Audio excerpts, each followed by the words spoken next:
Have you ever spent years preparing for a better life, only to realize you never gave yourself permission to enjoy the one you already had? Maybe you keep saying, after I save more money, or after everything is finally secure. What if the future you are working so hard to create keeps pushing happiness further away? Daniel was respected throughout his town. Families trusted his designs. Business owners often waited months just to work with him. Careful planning had made him one of the most successful architects around. Yet no project mattered more to Daniel than the one he planned for himself. His dream was simple: build a house that could stand for 100 years. Strong storms would not damage it. Changing seasons would not weaken it. Future generations would still feel safe inside it. At least that was the goal. Each evening ended the same way. A desk lamp glowed late into the night. Sheets of paper covered the table.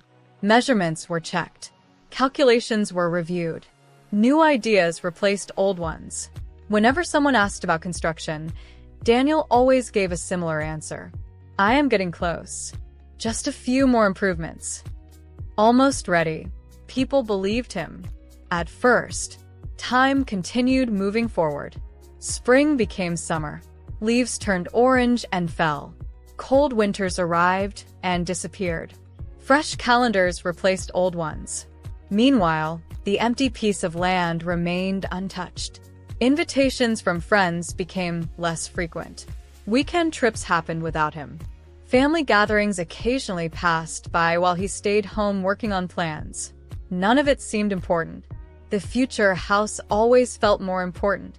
One afternoon, an elderly carpenter stopped by Daniel's office. Decades of experience showed in every wrinkle on his face.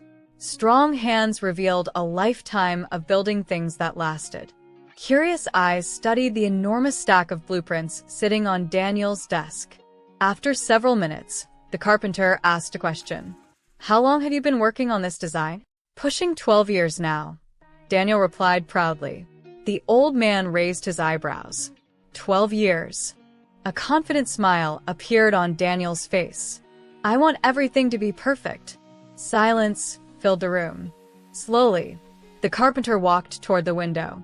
Far away, the empty property could still be seen. His finger pointed toward the land. Then he spoke quietly. Has anyone enjoyed living there yet? A small laugh escaped Daniel. Of course not. Nothing has been built. The carpenter nodded. For a moment, he seemed lost in thought. Finally, he turned back and said, You wanted a house that would last 100 years. Another pause followed, but part of your life has already been spent waiting outside it. No argument came to Daniel's mind. The words followed him all the way home. That evening, he drove to the property alone. Golden sunlight stretched across the field. Tall grass moved gently in the breeze. Birds rested where a dining room was supposed to be. Silence surrounded him. Standing there, something felt different. Instead of looking at possibilities, he noticed time. Memories surfaced one after another. Celebrations had come and gone. Vacations had been postponed.